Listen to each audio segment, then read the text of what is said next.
a question. Why, of all the things that Jesus could have done on his last night, did he choose to wash his disciples' feet and to break bread and say, "This is my body"?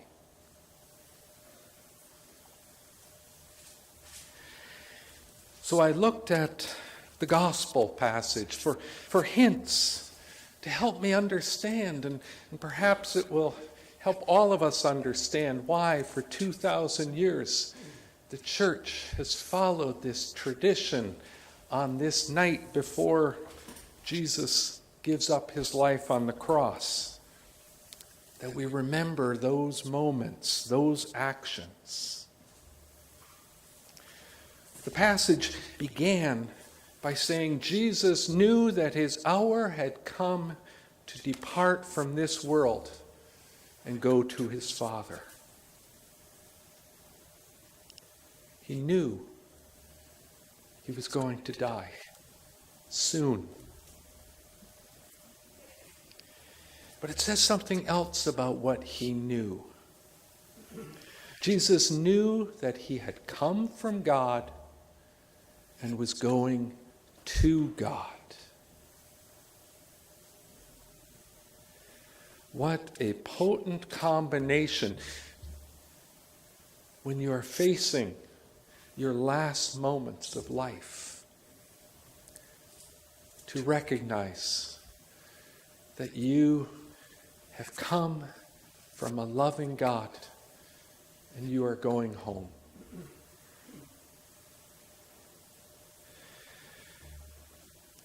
I don't know what I'm going to do on my last day, but I have, through my ministry, had the opportunity to spend some last moments with people. They are profound, and it's been a real privilege. I've seen that potent combination of knowing that death is near, but also knowing that you are going to a better place. So in trying to understand that question, why did Jesus do what he did? I'd like to delve into his mind, but that's a pretty risky proposition to try and understand the mind of the Son of God. So I'm going to go with someone who I knew a little more on a direct day-to-day kind of level. My mom. My mom was just 53 years old when she passed away from breast cancer.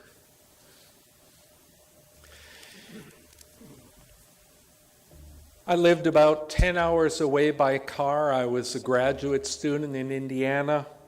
Mom was back home in Wisconsin in palliative care. I was keeping contact, but a first-year grad student, busy in the lab and lots to do. My mom said, "You keep doing what you're doing," but the days were getting numbered, so I decided to go home. And I invited a friend of mine, a classmate, someone I used to study with, asked if she would go along for that long ride. And she said, sure. So we drove to Wisconsin, and I went into the hospital room. And we got about a week left of my mom's life. I was one of 6 children, ranging in various ages. My youngest sister was just 11, very scared and anxious about her mom's passing. And she had recently gone through, at 11, a growth spurt.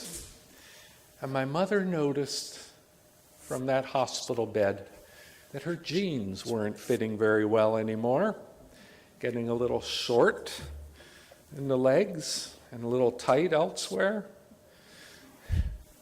And she said, someone has to get Amy some new pants.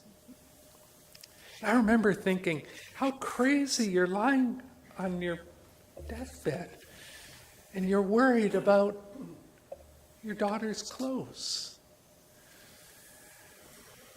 And my mom, she kind of commissioned my two older sisters to look after getting Amy's clothes and passing on that role that she had played, a caregiver for her daughter, asking my sisters to help my dad as Amy grew, so he could be a good parent.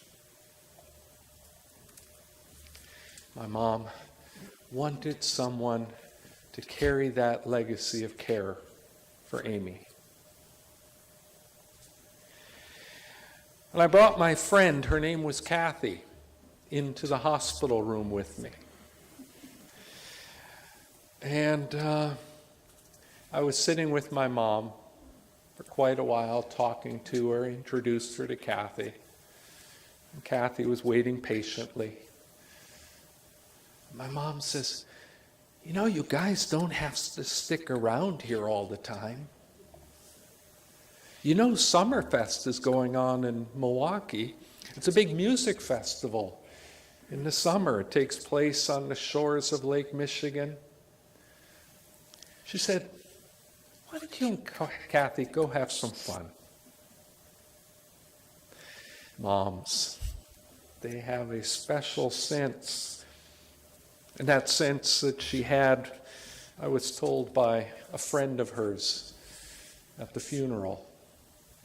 She said, you know, your mom, when she met Kathy, she said to me, I think Mike found someone special. Kathy's my wife now. My mom saw something special in a relationship, and she wanted to nurture that, to strengthen that. The fun we had at Summerfest, the tears I shed with her on the breakwater next to the shores of the lake, those were special moments, transformative, solidifying a relationship.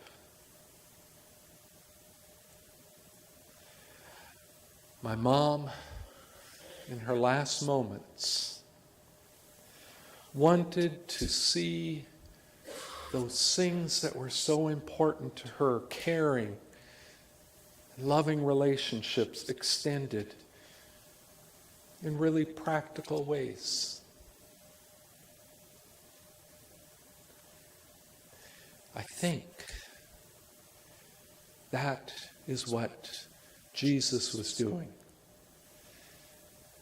with the washing of the feet and the breaking of the bread. He asked his disciples, after they begrudgingly let the master wash their feet, do you know what I have done for you? He said, for I have set you an example, that you also should do as I have done. Now, I will admit, in the 21st century, washing of feet is a little strange. How does that translate into what we are to be doing one with another? But all of Jesus' life was an example. We hear of him healing people, forgiving them, welcoming strangers into his company, recognizing them in them gifts of faith, and drawing that out of people, lifting people up from despair and isolation, and celebrating with them in times of joy and happiness. Jesus goes on and says, if you know these things, you are blessed if you do them. Jesus offers this example of service because it is a blessing to us when we serve and when we are served. The world would be a far more blessed place if we listened to Jesus' command to serve one another. And then Jesus took those common elements so familiar to his disciples, the bread and the wine. And then he does something unusual. He takes them, he breaks the bread, offers it to his friends, to all who were gathered, and said, "This is my body." And likewise with the wine. He passes the cup around and says, "This is my blood." These ordinary things. And then he says, "Now do this in remembrance of me."